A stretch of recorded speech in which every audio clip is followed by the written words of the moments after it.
चलो, तो देखो भाई, ई कॉमर्स सबसे फर्स्ट पेज है हमारा। स्टेप बाय स्टेप आप लोगों के लिए, बिगिनर्स के लिए मैं आप लोगों को गाइड करने वाला हूँ कि ई कॉमर्स होता क्या है, कैसे आप लोगों को इस पे काम करना है। ठीक है। ई कॉमर्स सीखने के लिए बहुत बड़ा है, हर एक चीज सीखनी पड़ती है। बट एक रोड मैप इसमें आपको मिलने वाला है, ई कॉमर्स किया कैसे जाता है। ठीक है। स्लो स्लो बोलूंगा ताकि आप लोगों को हर एक चीज समझ आए। और पॉइंट्स हैं यहाँ पे जो कि मैं आप लोगों को समझाने की कोशिश करूंगा। तो व्हाट इज ई कॉमर्स, आप लोगों को क्या लगता है ई कॉमर्स क्या होता है, कोई बताएगा ई कॉमर्स क्या होता है?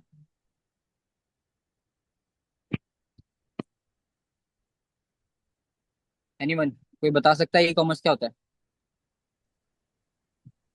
ऑनलाइन प्लेटफॉर्म्स हैं मार्केटिंग के लिए। मार्केटिंग के लिए क्या? हाँ, स्टोर, ऑनलाइन स्टोर। ठीक है। और कोई आंसर?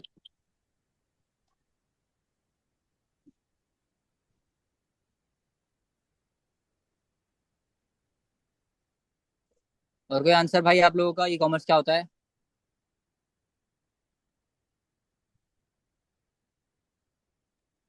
ऑनलाइन प्लेटफॉर्म है जहाँ पे सेलर भी हैं बायर भी हैं, दोनों काम कर ठीक रहे है। होते हैं। और सबसे अच्छी बात है वर्क फ्रॉम होम है। सबसे अच्छी बात क्या है? वर्क फ्रॉम होम है, घर से कर ठीक है। सकते हैं अपने।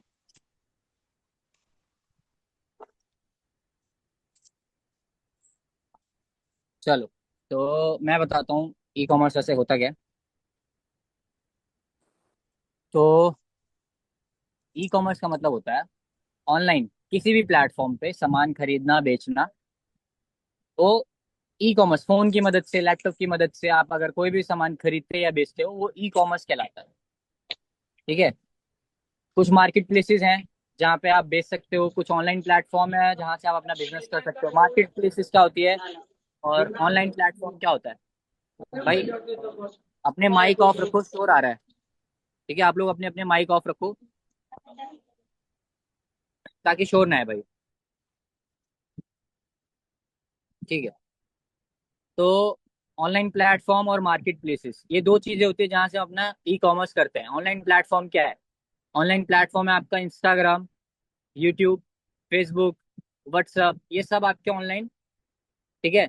सोशल मीडिया जितना भी है ऑनलाइन प्लेटफॉर्म, ये सारी है। मार्केट प्लेसेस क्या होते हैं? मार्केट प्लेसेस होता है जैसे amazon, फ्लिपकार्ट, मीशो, शॉप्सी, काफी सारी चीजें हैं, ये मार्केट प्लेसेस होती हैं हम लोगों की।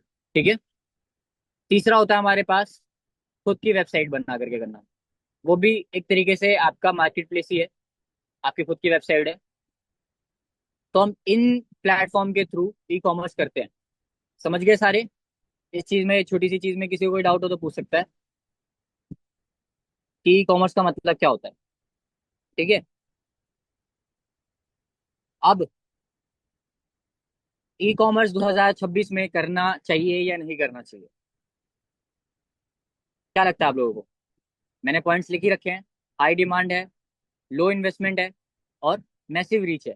हाई डिमांड क्यों है? क्योंकि आप all over India, all over world बेच सकते हो। ठीक है। और लो इन्वेस्टमेंट क्यों है? क्योंकि आप बिल्कुल कम से कम, अगर आप एक दुकान डालोगे तो आपको चाहिए होगा कम से कम, मान के चलो, माल 1 लाख रुपए का, 2 लाख रुपए का, 5 लाख रुपए का। बट वहीं अगर आप ऑनलाइन मार्केट प्लेसेस पे, प्लेटफॉर्म पे बेचना चाहते हो, 5 हजार रुपए का भी माल होगा तो भी आपकी दुकान खुल जाएगी। आपके पास 1000 रुपए का भी माल होगा तो भी आपकी दुकान खुल जाएगी। ठीक है। तो ये होता है लो इन्वेस्टमेंट। बट एवरेज हम लोगों को कितने पैसे चाहिए होते हैं ई कॉमर्स करने के लिए? मिनिमम से मिनिमम हमारे पास, हमारी जेब में कितने पैसे होने चाहिए? तो इसका सही आंसर होगा लगभग लगभग, मान के चलो, 10 से 30 हजार के बीच में आपके पास होने चाहिए पैसे। मिनिमम से मिनिमम 10 हजार होने चाहिए। जीएसटी बनवाना होता है हम लोगों को। ठीक है। माल लाना होता है, पैकेज मटेरियल लेना होता है, प्रिंट आउट वगैरह, फोन चाहिए होगा, एक लैपटॉप चाहिए होगा, ये सारी चीजें हमको चाहिए होती है। एनएस भाई, आपका माइक ऑन है भाई, प्लीज बंद कर लो, शोर आ रहा है। ठीक है भाई, थैंक यू। ठीक है। हाई डिमांड है, ऑल ओवर इंडिया बेच सकते हो आप। ऑल ओवर वर्ल्ड बेच सकते हो आप, और मैसिव रीच होने वाली है आपकी। अब ई कॉमर्स करने के लिए कौन कौन से प्लेटफॉर्म है जो कि आपको चूज करने चाहिए? मीशो है, फ्लिपकार्ट है, अमेजोन है। बट अगर आप बिगिनर हो तो अमेजोन को ऑप्शनल रखना, मीशो से स्टार्ट करना। मीशो पे अगर आपको सक्सेस मिले फिर आप फ्लिपकार्ट पे जाना। तुरंत एक ही साथ 3 पे अकाउंट खोलोगे, अगर आप हैंडल नहीं कर पाए तो क्या होगा, आपकी जो है आप पुअर सेलर बन जाओगे। अगर आप हैंडल नहीं कर पाओगे, आपकी रीच जो है, विजिबिलिटी जो है, प्लेटफॉर्म डाउन कर देंगे। अगर आपको आता ही नहीं है करने तो क्या होगा, आपके जो प्रोडक्ट को जो मार्केट प्लेसेस दिखाते हैं कस्टमर को, वो कम कर देंगे। तो इसीलिए पहले सीखना पड़ता है। सीखने के लिए ई कॉमर्स बिगिनर्स के लिए सबसे बेस्ट होता है मीशो। मीशो से स्टार्ट करो, फिर फ्लिपकार्ट पे जाना, फिर अमेजोन पे जाना। एक साथ तीनों पे नहीं जाना, ठीक है। अमेजोन को सबसे ऑप्शनल रखना, उस पर ऑर्डर सबसे कम रिसीव होते हैं बिगिनर्स को। सबसे ज्यादा ऑर्डर्स कहाँ से रिसीव होते हैं? मीशो से, उसके बाद फ्लिपकार्ट से, उसके बाद अमेजोन से। आवाज आ रही है सबको क्लियर?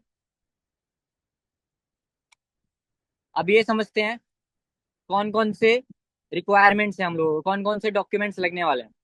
सबसे पहला जो है वो है, हमको जीएसटी रजिस्ट्रेशन करवाना पड़ेगा। जीएसटी सर्टिफिकेट हमको चाहिए अगर हम मार्केट प्लेसेस पे बेचना चाहते हैं तो। मीशो, फ्लिपकार्ट, अमेजोन, इन पे बेचना है तो जीएसटी सर्टिफिकेट बहुत ज्यादा जरूरी है। इसके बिना आप ऑल ओवर इंडिया नहीं बेच पाओगे।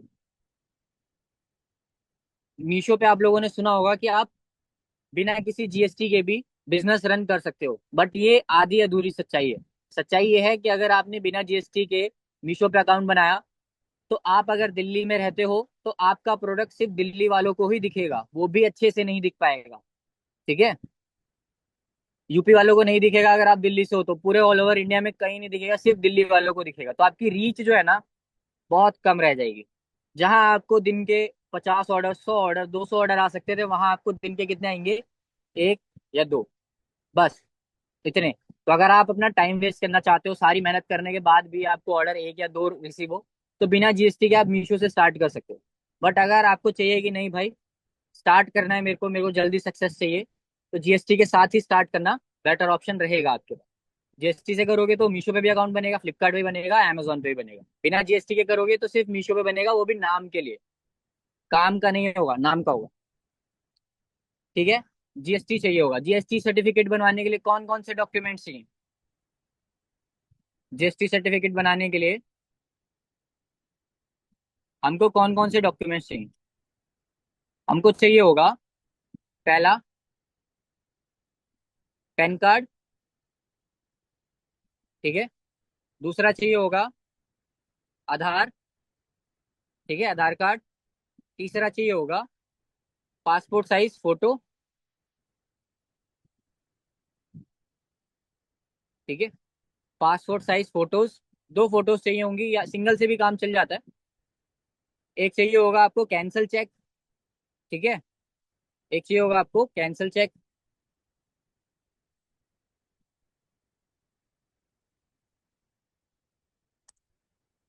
और आपको चाहिए होगा एक एड्रेस प्रूफ। वो हो सकता है आपका बिजली बिल, वाटर बिल, या और भी कोई आपके पास हो जिससे आपका एड्रेस प्रूफ हो जाए, ठीक है। एड्रेस प्रूफ में हम बिजली बिल को ही ज्यादातर प्रायोरिटी देते हैं। अगर आपके पास एड्रेस प्रूफ नहीं है कोई भी, तो फिर आपकी जीएसटी बनने में बहुत दिक्कत आ सकती है, हो सकता है ना बने आपका, ठीक है। वहीं अगर आप रेंट पे रहते हो तो क्या चाहिए होगा? आपको चाहिए होगा रेंट एग्रीमेंट, ठीक है। तो यहाँ पे मैं लिख देता हूँ सीधा सीधा एड्रेस प्रूफ, ठीक है। आपको एक चाहिए होगा एड्रेस प्रूफ, कोई सा भी, उसमें इलेक्ट्रिसिटी बिल हो सकता है, रेंट एग्रीमेंट हो सकता है, ठीक है। दोनों में से कोई सा भी होगा, आपका बन जाएगा। ये बस ये कुछ चीजें चाहिए होती है, कुछ डॉक्यूमेंट्स चाहिए होते हैं, आपकी जीएसटी बन जाएगी। अब जीएसटी में सबसे ज्यादा क्वेश्चंस आते हैं कि अगर हम रेंट पे रहते हैं तो कैसे होगा? रेंट पे रहते हैं तो रेंट एग्रीमेंट, और बिजली का बिल आपके नाम पे नहीं है, मम्मी पापा के नाम पे है, तब कैसे बनेगा?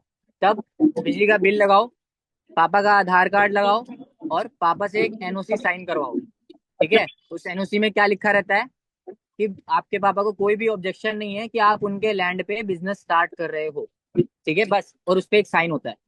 मोजिब भाई, प्लीज अपना माइक ऑफ कर लो, नॉइज आ रही है आपके माइक से।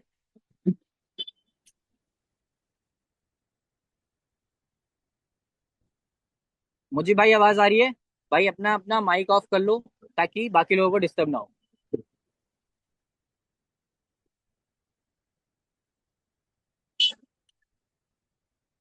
जीएसटी के लिए एज लिमिट 18 ईयर्स होनी चाहिए। हाँ भाई, जीएसटी के लिए आपकी उम्र जो है वो 18 साल होनी चाहिए। एक सेकेंड, मुझे भाई अपना माइक ऑफ नहीं कर रहे हैं। मुझे यहाँ से ऑफ करना पड़ेगा भाई का माइक।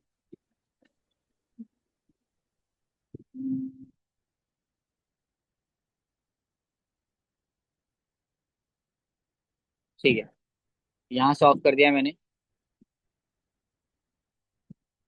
चलो, अब स्टार्ट करते हैं।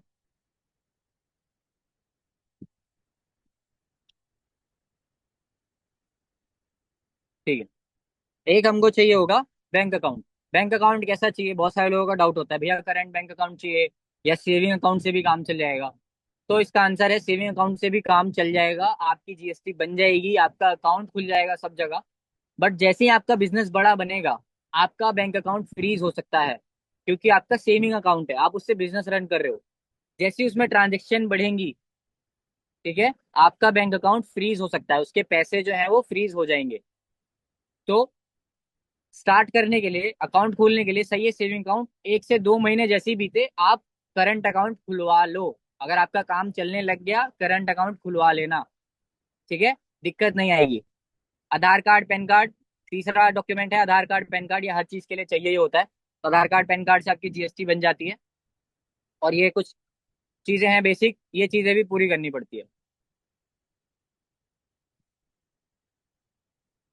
ठीक है, किसी को कोई डाउट जीएसटी से रिलेटेड, क्या क्या डॉक्यूमेंट चाहिए, किसी को भी कोई डाउट है पूछ सकता है, माइक ऑन करके या टाइप करके। मैं आप लोगों के 2 सेकंड मैसेजेस पढ़ लूँ। विशाल भाई, रोज ट्रेनिंग नहीं दे सकते क्या? चार्जेस लगेंगे या जो भी, मैं बता दो ब्रो। भाई मेरी ना क्लासेस होती हैं, डेली होती हैं, बट ये जो है ये तो वर्कशॉप है। मेरी क्लासेस 1 तारीख से स्टार्ट होती है, बट फिलहाल इस एक से मेरी स्टार्ट नहीं होगी क्लासेस। इस एक से मैं क्लास नहीं ले रहा हूँ, क्योंकि अभी आईपीएल वगैरह स्टार्ट हो गए हैं। तो मैं, मेरे को ऐसा लगता है कि फिर लोग अटेंड नहीं करेंगे क्लास, तो इसीलिए इस मंथ मेरी कोई भी क्लास नहीं होगी। अगले मंथ से क्लासेस वापस से होंगी। हर महीने की 1 तारीख से मेरा बैच स्टार्ट होता है, तो आप उसमें ज्वाइन कर सकते हो। भाई जीएसटी के लिए चार्ज कितना लगता है? जीएसटी के लिए सीए आपसे 1000 से लेके 2000 के बीच में लेगा, तो वो ठीक है। 1000 से 2000 के बीच में अगर आपका लगेगा तो वो फाइन है। उससे ऊपर अगर ले रहा है, 4000, 5000, 6000 आपसे मांग रहा है, तो वो काफी ज्यादा है। ठीक है, वो थोड़ा ज्यादा हो जाएगा। और आप लोगों के कमेंट्स थोड़े से पढ़ लें। बैंक अकाउंट हमारे नाम से खुलवा सकते हैं? बिल्कुल खुलवा सकते हो आप बैंक अकाउंट। अगर आप 18+ हो तो आप खुलवा सकते हो। ठीक है, विशाल भाई आप रोज ट्रेनिंग बता दिया। जीएसटी के लिए एज लिमिट 18 साल, ठीक है, सही है भाई। अपने प्रोडक्ट्स को मीशो, फ्लिपकार्ट जैसे प्लेटफॉर्म पर सेल करना। हाँ, इन्हीं पे आपको सेल करना चाहिए। मीशो, फ्लिपकार्ट, amazon, इन सब पे आपको बेचना चाहिए। ठीक है, अभी फिलहाल हम रोड मैप की बात कर रहे हैं, ई कॉमर्स किया कैसे जाता है। ठीक है, स्टार्ट कैसे करना है आपको। बाकी डिटेल में सीखना है, डेप्थ में सीखना है, तो उसके लिए लाइव क्लासेस होती हैं 15 डेज की, जिसमें कि मैं सिखाता हूँ। ठीक है, ये आपको एक बेसिक रोड मैप देगा काफी कुछ ई कॉमर्स के बारे में, कि ये होता कैसे, काम कैसे करता है। ठीक है, जिनको बिल्कुल भी जीरो नॉलेज है, तो ये उनके लिए, उनका एक बेस बनाने के लिए है, कि एक बेस बन जाएगा ई कॉमर्स। ठीक है, अब जीएसटी आपने बना ली, ये जान लिया ई कॉमर्स क्या होता है। अब ये सीखते हैं चूजिंग द राइट प्रोडक्ट। अगर आपने सही प्रोडक्ट चुना है, अगर आपने सही प्रोडक्ट चुन लिया, तो आपका 50% सक्सेस वही हो गया। आप ई कॉमर्स में 50% वही सक्सेसफुल बन गए। क्यों मैं ऐसा बोल रहा हूँ? बहुत सारे सेलर्स जिनके ऑर्डर जीरो आ रहे हैं, सिर्फ एक ही रीजन से, कि उनका प्रोडक्ट जो है, प्रोडक्ट सिलेक्शन जो है वो सही नहीं है। ऐसे प्रोडक्ट्स उठा रहे हैं जिनमें कंपटीशन बहुत हाई है, जिनमें मार्जिन बहुत कम है, या जिनमें डिमांड बहुत ज्यादा हाई, कंपटीशन बहुत ज्यादा है और डिमांड बहुत ज्यादा कम है। ठीक है, हमको कैसे प्रोडक्ट्स लेने हैं, इसके बिल्कुल अपोजिट। कंपटीशन बहुत कम होगा, डिमांड बहुत हाई हो, मार्जिन बहुत अच्छा हो, ये तीनों चीज जिसमें होते हैं ना, वो होता है हमारा राइट प्रोडक्ट। उसको हम बोल सकते हैं विनिंग प्रोडक्ट। अब ये कैसे पता चलता है यार कौन सा प्रोडक्ट जो है चलेगा कौन सा नहीं चलेगा? आपको क्या करना है, आपको जाना है, अ, एक कैटेगरी हमको डिसाइड करनी है कि यार हमको किस कैटेगरी में डील करना है। ठीक है, हमको डिसाइड करना पड़ता है प्रोडक्ट सिलेक्ट करने से पहले कैटेगरी, कि हम किस कैटेगरी में डील करना चाहते हैं। क्या वो होम डेकोर है, क्या वो होम एंड किचन है, क्या वो किड्स एंड टॉयज, क्या वो क्लोथिंग है, या एक्सेट्रा, जो भी आपके माइंड में चल रहा हो।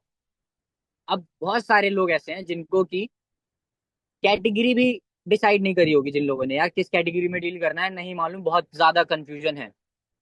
तो इस कंफ्यूजन को दूर करने के कुछ मैं आप लोगों को तरीके बता देता हूँ। सबसे पहला तरीका इस कंफ्यूजन को दूर करने के लिए, आप अपनी नियर बाय मार्केट देखो। आपके नियर बाय में कौन सी कैटेगरी की मार्केट है, क्या वो होम एंड किचन की है, क्या वो टॉयज की है, क्या वो क्लोथिंग की है। अब जैसे मैं अपना एग्जांपल लूं, मेरे नियरेस्ट मार्केट थी क्लोथिंग की। ठीक है, मेरे नियरेस्ट मार्केट थी मेरे शॉप से या मेरे घर से नियरेस्ट जो मार्केट है वो है क्लोथिंग की, जो कि है गांधीनगर पास में। तो यहाँ से मेरे को मेरी कैटेगरी पता चल गई, फाइनल कर ली मैंने कि हाँ भाई मैं इस कैटेगरी में डील कर सकता हूँ, यहाँ से मेरे पास अवेलेबिलिटी है। पर बहुत सारे लोग ऐसे होंगे जिनके आसपास या जिनके पूरे सिटी में कोई भी होलसेल मार्केट ही ना हो, कोई भी मैन्युफैक्चरिंग यूनिट ही ना हो। अब वो क्या करें? वो क्या कर सकते हैं, वो कर सकते हैं दूसरे सिटी में जा सकते हैं, अपने नियर बाय सिटी, जो भी आपके आजू बाजू में जो भी सिटी हो जहाँ पे मैन्युफैक्चरिंग होती हो या जहाँ पे होलसेल मार्केट हो, उन चीजों में आप डील कर सकते हो। ठीक है, इस तरीके से आप अपनी कैटेगरी डिसाइड करोगे। दूसरा तरीका क्या होता है? दूसरा तरीका होता है हर लोगों का फेवरेट, वह उनका पर्सनल चॉइस, उनका इंटरेस्ट किस में है। मान लो मेरे नियर बाय में है कपड़ों की दुकान, बट मेरे को इंटरेस्ट कपड़ों में नहीं है, मेरे को है भाई होम डेकोर की चीजों में। ठीक है, तो आप उस चीज में भी जा सकते हो जिसमें आपको नॉलेज है, जिसमें आपका इंटरेस्ट है। ठीक है, बस शर्त सिर्फ एक है कि उस कैटेगरी में डिमांड होनी चाहिए। कोई भी ऐरी गैरी कैटेगरी नहीं उठानी है।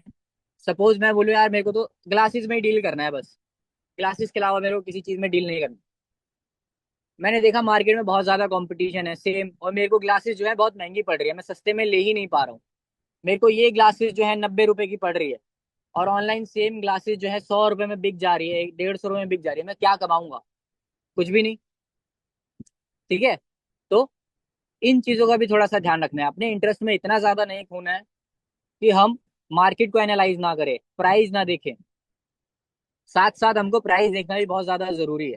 ये नहीं कि यार हमको महंगा मिल रहा है, हमें तो बिजनेस ही करना है, हमें तो क्लोथिंग ही करना है और कुछ पल्ले नहीं पड़ा, नहीं। जिस चीज में मार्जिन नहीं है, छोड़ो, आगे बढ़ो, दूसरे प्रोडक्ट्स देखो।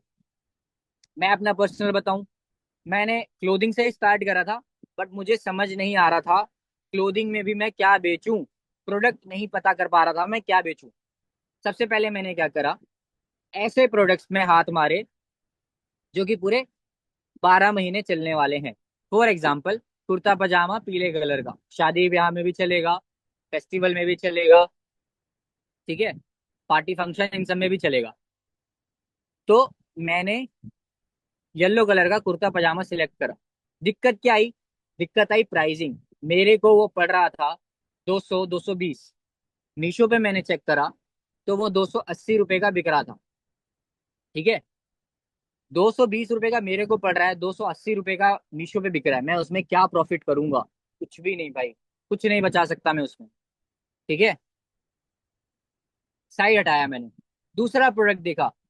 मैं देख रहा हूँ मैं मार्केट घूमा, होलसेल मार्केट देखी, वहां पे प्रोडक्ट्स देखे। यार ये कार्गो पैंट मेरे को बहुत अच्छी लग रही है, ये कार्गो लोअर मेरे को बहुत अच्छा लग रहा है, वुमेन्स का था। मैंने बोला बहुत अच्छा लग रहा है, चेक करता हूँ मीशो पे क्या रेट का बिक रहा है। बहुत बार हो सकता है वो माल मीशो पे ना बिक रहा हो। ठीक है, अब ना बिक रहा हो तो आप बोलोगे यार बिल्कुल कंपटीशन ही नहीं है, नहीं, बिल्कुल कंपटीशन वाले प्रोडक्ट्स में नहीं जाना है। हो सकता है उसकी डिमांड ही ना हो, कैसे पता करोगे? जहाँ थोड़े बहुत सेलर्स बेच रहे हो, उनका माल बिक रहा हो, एक दो सेलर्स हो, और उनका माल बिक रहा हो, तब समझो कि हाँ भाई यहाँ पे कंपटीशन नहीं है, एक ही सेलर बैठा है, दो ही सेलर बैठे हैं और मोटा कमा रहे हैं, वो प्रोडक्ट चूज करो। अब जैसे मैंने देखा कि कार्गो जीन्स, कार्गो लोअर जो है वो बिक रही है मीशो पे। कितने की बिक रही थी? वो बिक रही थी 280 रुपए की, 280 रुपए की बिक रही थी। मेरे को कितने की मिल रही थी वो कार्गो लोवर? 150 रुपए की। 150 रुपए की मुझे मिल रही थी। मैंने उसको लिस्ट करा मीशो पे। लिस्ट करते हैं तो शिपिंग चार्जेस जुड़ करके कस्टमर को दिखता है। ठीक है। अब मान लो 150 का प्रोडक्ट है, मैंने अपना मार्जिन रखा कि यार मेरे को 50 रुपए चाहिए। कितना हो गया? 150 प्लस 50, 200। अब मैंने 200 रुपये में उसको लिस्ट कर दिया, तो 80 रुपये शिपिंग चार्जेस जोड़ करके उसको दिखता था, तो कितना पड़ गया? 280 रुपये। बाकी लोग बेच रहे हैं 250, 280, मैं भी बेच रहा हूँ 280। मेरे पे भी ऑर्डर्स आने लग गए, दिन के 5 पीस के ऑर्डर्स आने लग गए। बट धीरे धीरे उसकी डिमांड जो है बहुत ज्यादा कम हो गई, क्योंकि कंपटीशन बहुत ज्यादा बढ़ गया उसमें। और प्राइस जो है, मैन्युफैक्चरर्स घुस गया उसमें, तो उसका जो प्राइस है वो बहुत ज्यादा डाउन हो गया। वो पहुंच गया 220 रुपए पे। 280 का सामान 220 पे पहुंच गया। मेरे को 150 की पड़ रही थी, अब मैं उसमें शिपिंग भी लगा दूं, 70 रुपए उसमें शिपिंग लग जाएगी, तो वैसे ही 220 बन जाएगा, तो मेरे हाथ में बचेगा क्या? कुछ नहीं। तो जो मैन्युफैक्चरर है, ठीक है, या जो मेरे से बड़ा होलसेलर है, वो इसमें 30-40 रुपए बना सकता है। मेरे हाथ में कुछ भी नहीं था, तो मैं वहां से भी बाहर हो गया गेम से। फिर क्या हुआ, मैं होलसेलर से माल लेता था स्टार्टिंग में, फिर मेरे हाथ में आया मैन्युफैक्चरर। ठीक है। जीन्स के, शर्ट के, कुर्ती के, धीरे धीरे मैंने बिजनेस समझा कि यार होलसेलर से लेने से अच्छा मैन्युफैक्चरर से लो। ठीक है। या आप होलसेलर से भी ले सकते हो स्टार्टिंग में, बस प्राइस देखो आप कि आप उसमें पैसा बना पा रहे हो या नहीं। होलसेलर भी बुरे नहीं होते स्टार्टिंग में, जो बिगिनर है वो होलसेलर से ही ले। मैन्युफैक्चरर से मत ले, क्योंकि वो यूनिट ज्यादा देते हैं। 50 पीस, 100 पीस, 500 पीस, इतने पीस का क्या करोगे भाई? ऑर्डर ही नहीं आएंगे आपके, तो पैसे फंस जाएंगे।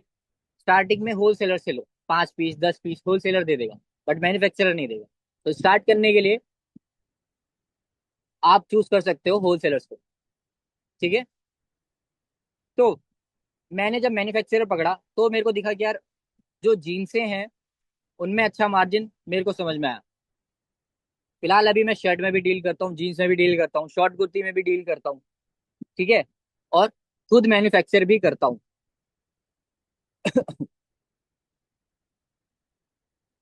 एक सेकेंड आ गई, पानी पी लेता हूँ यार।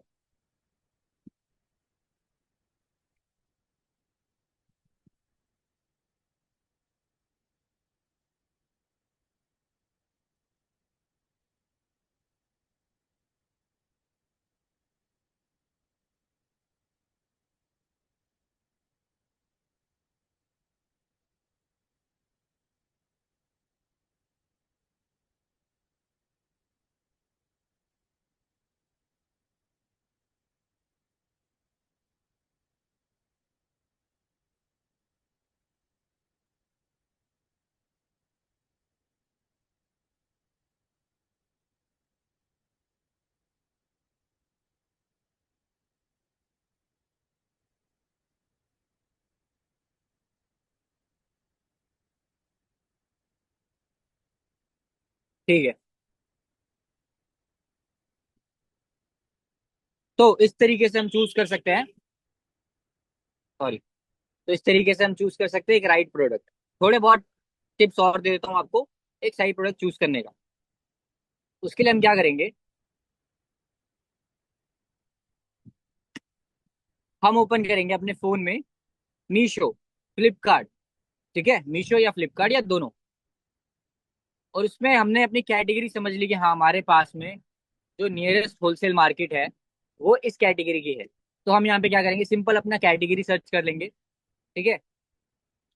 मान लेते हैं हम किस चीज में डील करने, एग्जाम्पल दो, कोई भी एक एग्जाम्पल दो किसी कैटेगरी का। Kitchenware, kitchenware, kitchen, ठीक है। Kitchen item.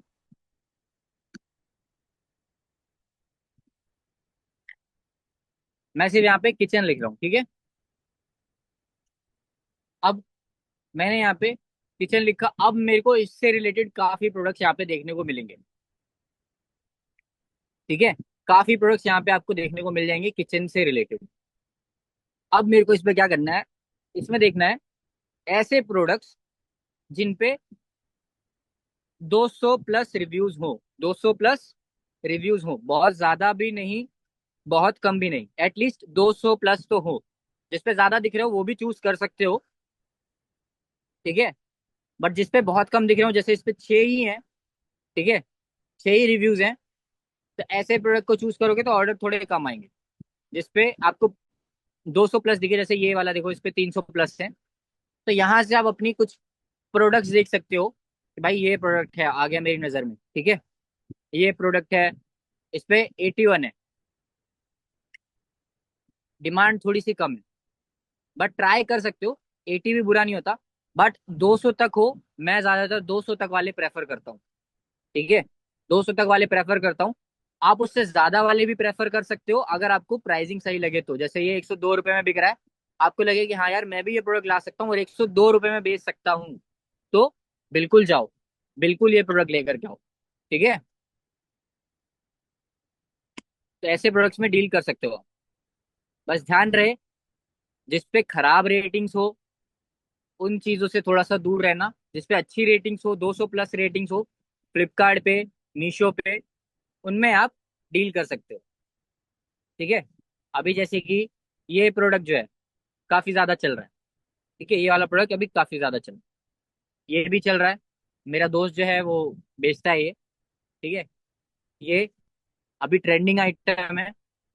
इसमें आप पॉर भी कर सकते हो, स्प्रे भी कर सकते हो ऑयल को, ठीक है, अभी बिल्कुल नया है।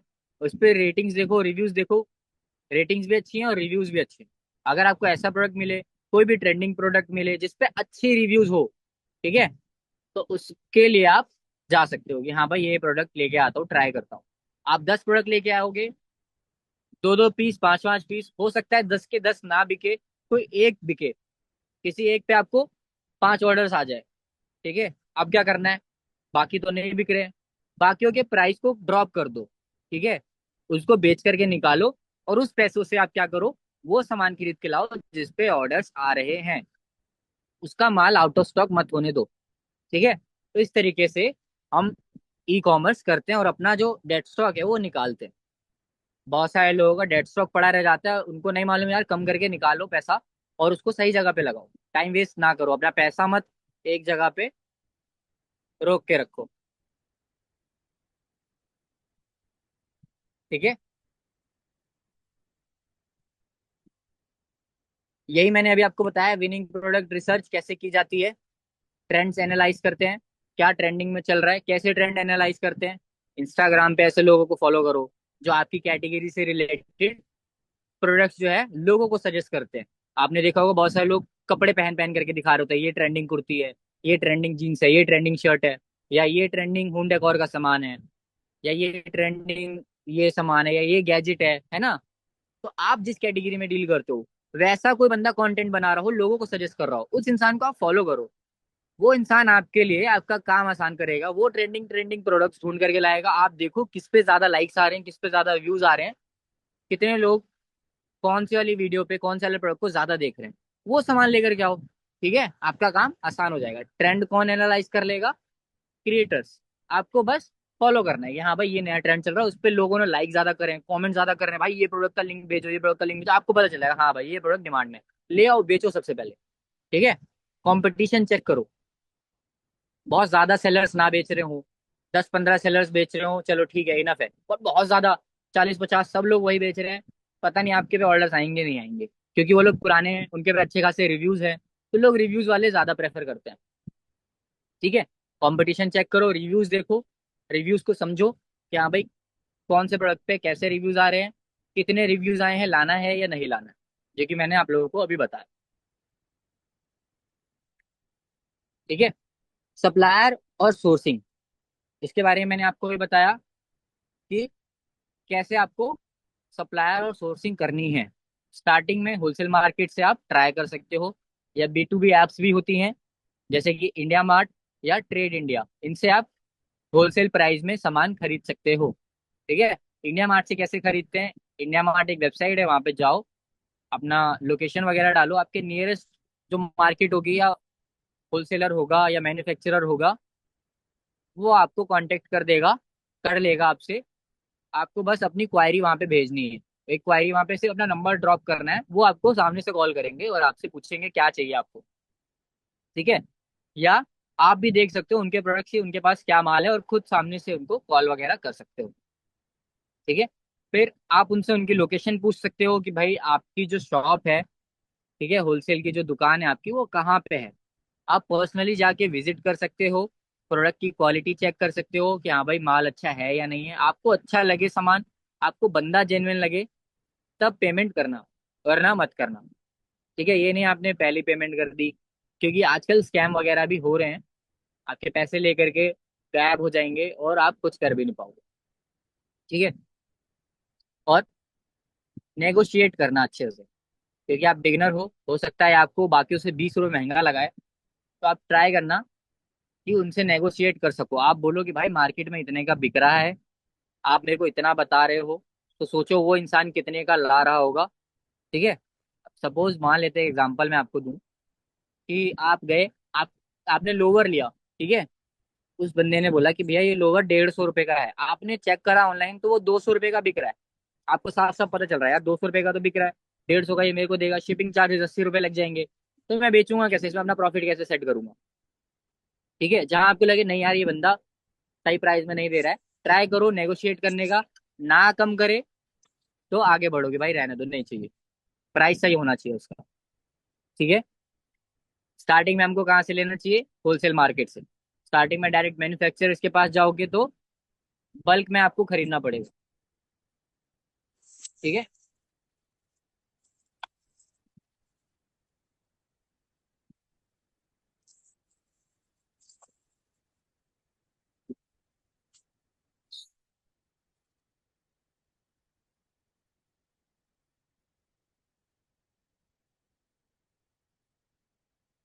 ठीक है। अब अकाउंट सेटअप, मीशो पे अकाउंट कैसे बनाते हैं या फ्लिपकार्ट पे कैसे अकाउंट बनाया जाता है, वो अब हम सीखेंगे। ठीक है। मीशो पे कैसे बनाते हैं, फ्लिपकार्ट पे कैसे बनाते हैं अकाउंट, ये हम थोड़ा बहुत ओवरव्यू लेंगे इसका, बहुत ज्यादा डिटेल में नहीं, बट शॉर्ट में मैं आपको ट्राई करूंगा कि ये चीजें मैं आपको समझा दूं। और उससे पहले एक छोटा सा ब्रेक लेंगे, 5 मिनट का, पानी वगैरह पीना हो पी लो, फिर उसके बाद क्लास को कंटिन्यू करेंगे। ठीक है। Okay guys. Okay okay. ठीक है। तो ये क्लास में भी यहाँ पे एंड कर रहा हूँ, अभी दूसरी लिंक आएगी आप लोगों के पास ग्रुप में, तो ज्वाइन कर लेना सारे। ठीक है। ठीक है। जब तक आप लोगों को पानी वगैरह ओके। पीना हो पी लो। ठीक है।